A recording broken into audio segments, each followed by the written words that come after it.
भगवान की जय। वेद व्यास महाराज की जय।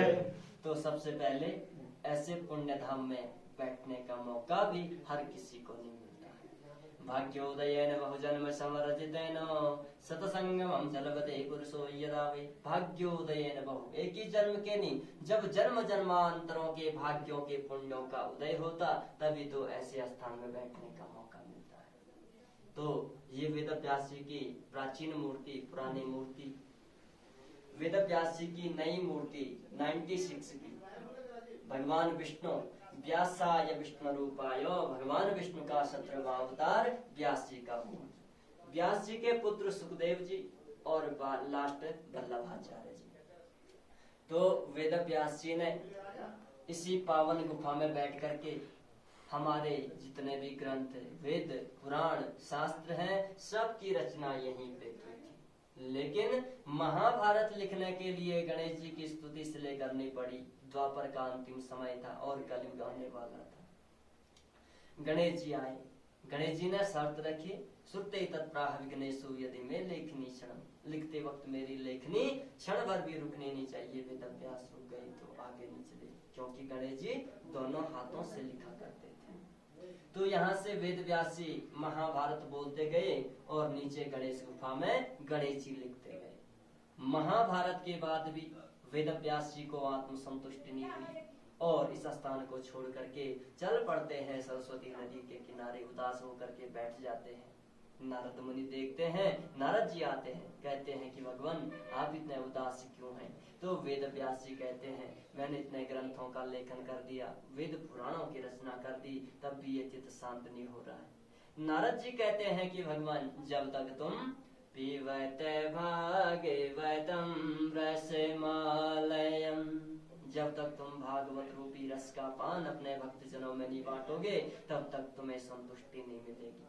तो अंत में इसी स्थान में आकर के नारायण नमस्कृत्य नरं चैव नरोत्तमं देवी सरस्वती व्यासं ततो जयमुति रही, नर नारायण भगवान को प्रणाम करते हैं, माँ सरस्वती की वंदना की और यहाँ पे आकर के श्रीमद् भागवत महापुराण की रचना की। बोल श्रीमद् भागवत महापुराण की जय। ये व्यास जी के पुत्र सुखदेव जी 12 साल तक माँ के गर्भ में रहे। कहा जब तक मुझे श्री कृष्ण के दर्शन नहीं होंगे मैं जन्म नहीं लूंगा। कैसे हैं वो आनंद कंद वृंदावन बिहारी, जो भक्त की मनोकामनाओं को पूरा करने के लिए माँ के गर्भ में भी दर्शन दे देते हैं। बोल माँ के बिहारी लाल की जय। और ये लास्ट में वल्लभाचार्य वैष्णव संप्रदाय के ये छत्तीसगढ़ चंपारण से 500 वर्ष पहले 11 साल की बाल्यावस्था में यहाँ पे आए थे। 500 वर्ष पहले न तो कोई एम्बेसडर थी, न कोई शंभू टाटा थी, न कोई पुल थे, न कोई एरो का चिन्ह था। तो कैसे आए होंगे? कहाँ रह गया छत्तीसगढ़, कहाँ रह गया माणा, वो भी 11 साल की अवस्था में। आज जब हर वक्त के पास अपना साधन है, फिर भी जब भक्त गाड़ी छोड़ करके पैदल मार्गों पे चलते हैं तो उनकी हालत कैसी होती उन्हीं को पता होगा। यहाँ पे आने में तो ये एक ही सूत्र को लेकर आए कि वेद व्यास जी का पुण्य धाम कहाँ पे होगा?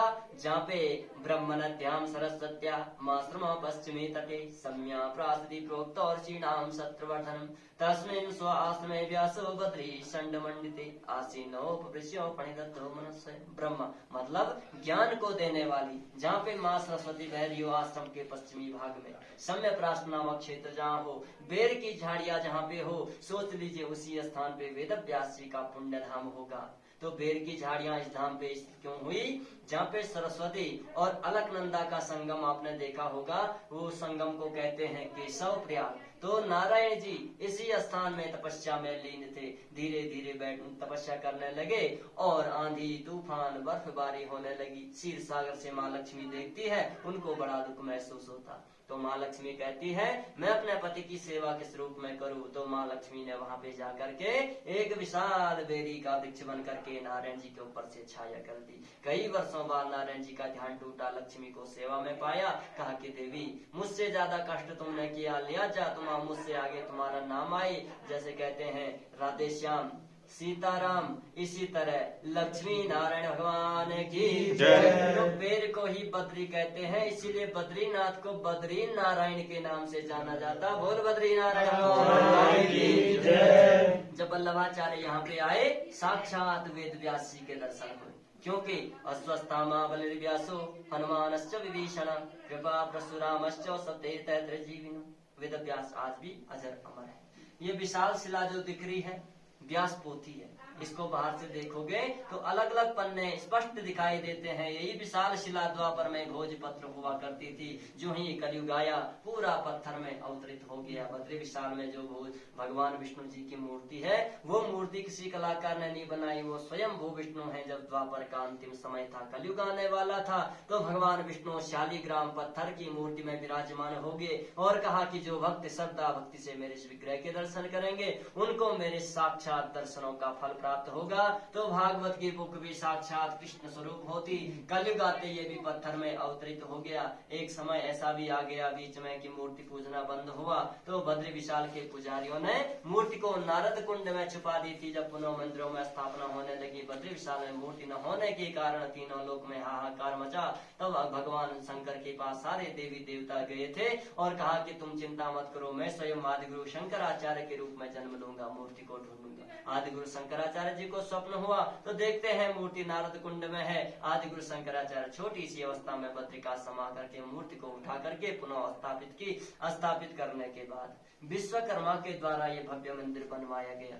इसमें प्रधान अर्चक चुने गए थे नारद मुनि, इसीलिए 6 महीने नारद मुनि पूजा करते, 6 महीने भक्तजन पूजा करते हैं। नीचे पे जो भीम पुल है, तो पांडव स्वर्गारोहणी जब यात्रा जा रहे थे, तो माँ सरस्वती का भाव बढ़ाते था, पांडव पार नहीं कर पाए, तो भीम जी ने विशाल शिला उठा करके नदी में रखी, पुल का स्वरूप बना करके स्वर्गारोहणी को गए। लेकिन 5 पांडवों में से द्रौपदी भीम पुल पे ही गुजर गई थी, इसीलिए भीम पुल से थोड़ा क्रॉस करके आगे द्रौपदी का मंदिर बना हुआ है, जिसे बाला सुंदरी के नाम से जाना जाता है। वह भीम पुल से आगे आता है वासुधारा। यहाँ पे माता मूर्ति के पति का नाम था धर्मराज। उन्होंने वहां पे जाके तपस्या की और अपनी तपस्या के तपोबल से ये धारा उत्पन्न की, जिसे आज भी वासुधारा के नाम से जाना जाता है। तो आज भी इस धारा का अमूल्य पानी हर किसी के ऊपर नहीं गिरता है। यहाँ पे धर्म और अधर्म का पता चलता है। वासुधारा से आगे अलकापुरी, जहाँ से माँ अलकनंदा का उद्गम स्थल होता है। 5 पांडवों में से नकुल जी अलकापुरी जाकर के गुजर गए थे। अलकापुरी से आगे आता लक्ष्मीवन, जहाँ पे सहदेव जी गुजर गए थे। लक्ष्मीवन में गुग्गल, जटामासी, भोजपत्र अधिक से अधिक मात्रा में मिलते हैं और इस जंगल के चारों ओर के जितने भी जंगल है, किसी में एक पेड़ नजर नहीं आता। केवल यही वन ऐसा है जिसमें अनेक प्रकार के हरे भरे वृक्ष लगे हुए हैं। लक्ष्मीवन से आगे चक्र तीर्थ। जब भगवान विष्णु स्वर्ग लोक से भूलोक पे आ रहे थे, तो धरती से एक भैरवी चक्र उत्पन्न हुआ था। तो 5 पांडवों में से भीम जी इसी स्थान पे गुजर गए थे। चक्र तीर्थ से आगे आता है सौधारा। नीलकंठ पहाड़ जो दिखता है बद्री विशाल के ठीक सामने, उस पहाड़ को अगर वहां से देखते हैं तो वो एक दीवार के समान नजर आता है और उससे अनेक धाराएं बहती है, उसे सौधारा कहते हैं। सौधारा के आगे ब्रह्म कुंड, यहाँ पे त्रिकोणाकार एक तालाब है। एकादशी जब आती है, ब्रह्मा विष्णु महेश स्वयं स्नान ध्यान करने इसी तालाब में आते हैं। ब्रह्म कुंड से आगे सतोपंथ, जहाँ पे 5 पांडवों में से अर्जुन जी गुजर गए थे। सतोपंथ में इसी प्रकार की छोटी छोटी ऋषि मुनियों की गुफाएं आज भी हैं। तो भक्त जब सतोपंथ की ट्रैकिंग पे जाते हैं तो उन्हीं गुफाओं में प्रवेश करते हैं और आज भी वो ऋषि मुनि अदृश्य रूप में उन गुफाओं में तपस्या करते हैं। यही बगल में सतोपंथ ताल है। इस तालाब में कोई कचरा या तिनका गिर गया, पक्षी स्वयं उठा करके फेंक देती है। सतोपंथ ताल से आगे चंद्रकुंड, चंद्रमा के समान तालाब है। पानी कांच के समान हरे रंग का। जैसी पूर्णिमा को आप देखते होंगे चंद्रमा पूरी नजर आती है, तो ये पानी पूरे तालाब में फैला हुआ नजर आता है। अमावस जब आती है, चंद्रमा नजर नहीं आती, ये पानी पूरा सूख जाता है।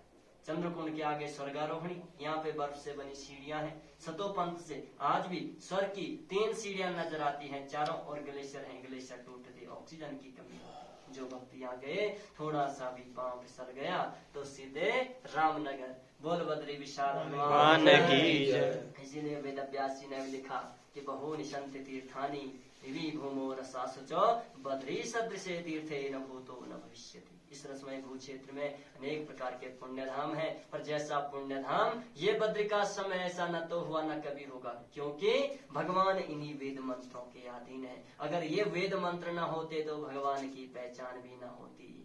बोल बद्री विशाल भगवान की जय। हरि बोल। आप लोगों की